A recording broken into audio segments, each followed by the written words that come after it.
আসসালামু আলাইকুম। সুপ্রিয় দাখিল নবম দশম শ্রেণীর শিক্ষার্থীবৃন্দরা, আশা করি তোমরা সকলে ভালো আছো। তোমরা যে যেখানে আছো তোমাদের সকলকে স্বাগতম আইকি ক্লাসরুমের পক্ষ থেকে, এবং তোমাদের জন্য আমি প্রতিনিয়ত আরবি দ্বিতীয় পত্রের উপরে ভিডিও তৈরি করে যাচ্ছি এবং ভিডিওগুলো তোমাদের সহজার্থে বোঝার ক্ষেত্রে ছোট, ছোট করে পাঠ করে দেওয়া শুরু করেছি। যাতে করে তোমরা প্রত্যেকটা টপিক সুন্দরভাবে আত্মস্থ করতে পারো এবং বুঝতে পারো, তোমাদের যেন কোনো ঝামেলা না হয় এবং সেই ব্যাপারটা যেন তোমরা অ্যারাবিক টু অ্যারাবিক যেন কাজ করতে পারো, সেই ব্যাপারটা। আর বাংলা থেকে চলে আসতে হবে, কারণ মাদ্রাসায় পড়ার উদ্দেশ্য হচ্ছে আরবিটাকে ভালো করে বোঝা, অনুধাবন করা। দেখা যাচ্ছে যে আমরা যে সব টিচারের কাছে পড়ছি, হয়তো অল্প সময়ের জন্য তাদেরকে পাচ্ছি, পরিপূর্ণরূপে বুঝতে পারছি না। এখন পরিপূর্ণ বুঝতে চাই, তাই আমার এরকম কিছু ক্লাস দরকার। আর যদি এরকম ক্লাস অনলাইনে পাওয়া যেত, হুবহু বইকে বুঝিয়ে দেওয়ার মতো ক্লাস, তাহলে তোমাদের জন্য খুবই ভালো হতো। তোমরা এরকম যদি চেয়ে থাকো, তো অবশ্যই তোমাদের কথা মাথায় রেখে আইকি ক্লাসরুম সেরকম ধরনের ক্লাস বানাচ্ছে, এবং বোর্ড পরীক্ষাতে তোমরা কতটুকু লিখলে কি হবে না না হবে সেই ব্যাপারটাও এই ক্লাস থেকে দেখা হচ্ছে। আমরা দেখিয়ে দিচ্ছি যে এই ক্লাস থেকে তোমরা যেটা শিখবে, হুবহু যদি বোর্ডে ওইভাবে লেখো, তোমার 100 নাম্বার চলে আসবে। ঠিক আছে? তো এখন গাইড ফলো করলে স্যার এত বড় বলতে পারো, তো এটা বলতে হবে, এটা গাইডের মতো লিখতে হবে, ব্যাপারটা এমন না। স্যারের অনেকে বলে লিখতে, কিন্তু ওটা তোমাদের বাড়ানোর জন্য, যোগ্যতা বাড়ানোর জন্য বলে, কিন্তু মূলত তোমাকে সরকার যে বই দিয়েছে ওই বইয়ের ভিতরে লিখলেই দ্যাটস এনাফ। তো চলো, আজকে আমরা যে বিষয়টা বললাম, ইদগমের আমরা অলরেডি একটা পার্ট করে ফেলেছি। সেখানে কি ছিল? প্রকারভেদ। ঠিক আছে? ইদগমের পরিচয় ও প্রকারভেদ। তো আজকে যে ব্যাপারটা, ইদগমের ওয়াজিবুল, ইদগমুল ওয়াজিবি, মানে কখন ইদগম ওয়াজিব হয়। ঠিক আছে? কখন ইদগম ওয়াজিব হয়, ইদগম করা কখন আবশ্যক। ঠিক আছে? ইদগম করার পদ্ধতি সেটা আমরা একটু এখানে জানবো। তো আগে সে ইদগমের ব্যাপারটা দেখি। ঠিক আছে? ওয়াজিব কখন কখন হয়। এক নম্বরে যদি আমরা এখানে ইয়াজিবুল ইদগম বলি, ঠিক আছে? যদি এক নম্বরে আমরা বলি ইয়াজিবুল ইদগম,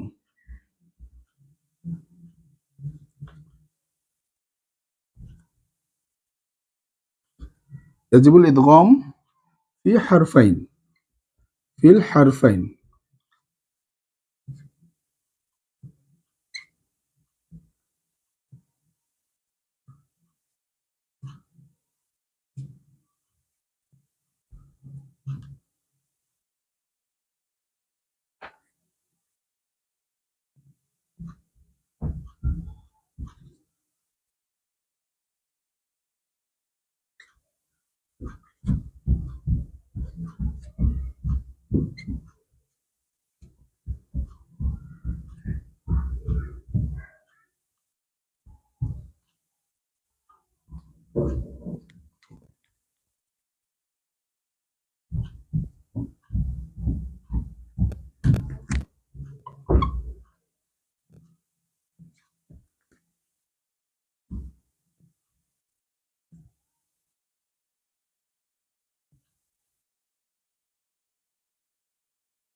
এটা একটা।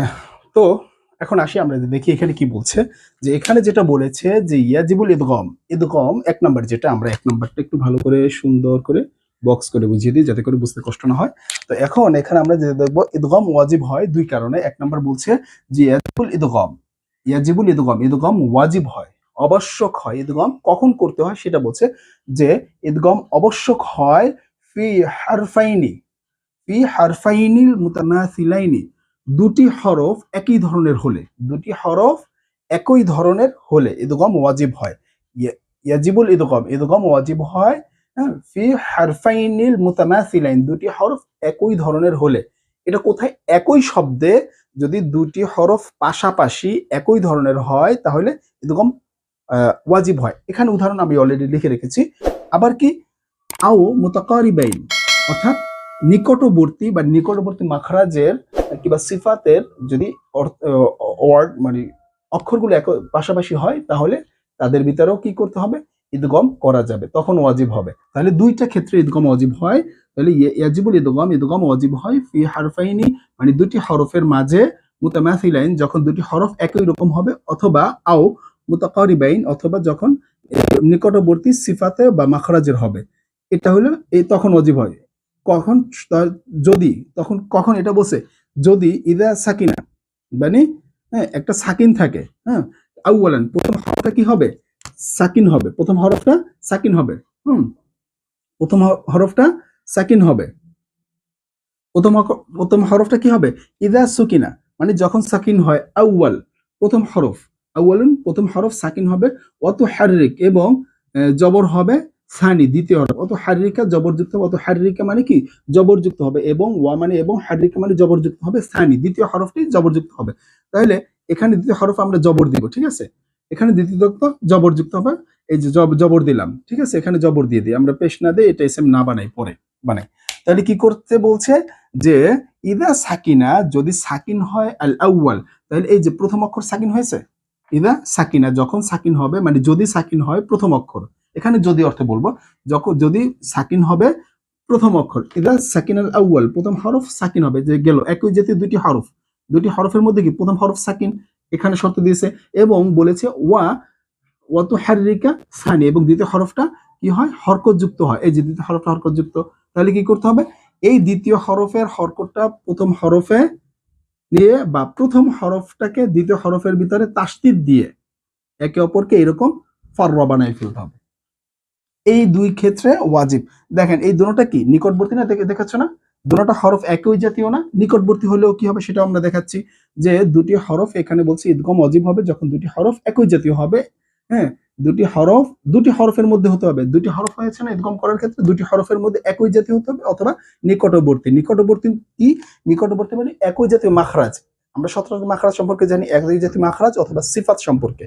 হ্যাঁ, আর এই যে এইভাবে যদি তোমাকে জানা হয়, পরীক্ষার ভিতরে প্রশ্ন করা হয় যে এই ওয়াজিব কখন ইদগম কখন ওয়াজিব হয়, ঠিক আছে, বলবে মাতা ইয়াজিবু ইদগম, কখন ইদগম ওয়াজিব হয়, তখন তুমি এইভাবে উত্তরটা দিয়ে দিবে যে ইয়াজিবুল উদগম, ইদগম ওয়াজিব হয় ফি হরফাইনি দুটি হরফের মধ্যে, মুতামাসিলাইনি যখন দুটো হরফ একই রকম হবে, ওয়াল মুতাকারিবাইন অথবা দুটো হরফ একই সিফাত বা মাখরাজের হবে। এটা তো একই সিফাত বা মাখরাজ বলতে মানে এটা অর্থ করার ক্ষেত্রে, কিন্তু তুমি আরবিতে বলবা ফি ফি হারফাইনি মুতামাসিলাইনি ওয়াল মুতাকারিবাইনি ইদা সুকিনা, ইদা সুকিনা আউয়াল হার ইদা সুকিনা আউয়ালু, এরপরে ওয়াদু হারিকা সানি, দ্যাটস এনাফ, এতটুকু উত্তর লিখে দিবে, তোমার কিন্তু অলরেডি উত্তর হয়ে গেছে 5 নাম্বার।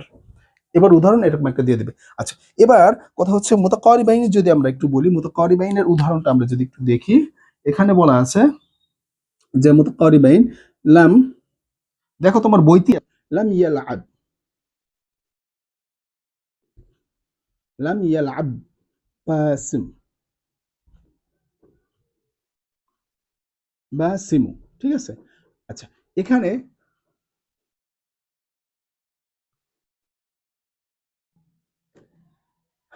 এখানে একটা কথা দেখো, এখানে কিন্তু এই দুটি হরফ লাম ইয়ালআব, এখানে মূল অক্ষর লা আইন, লাম আইন বা, এখন ফেল থেকে মূল হরফ তো আর ই করা যাচ্ছে না, ঠিক না, বাদ দেওয়া যাচ্ছে না।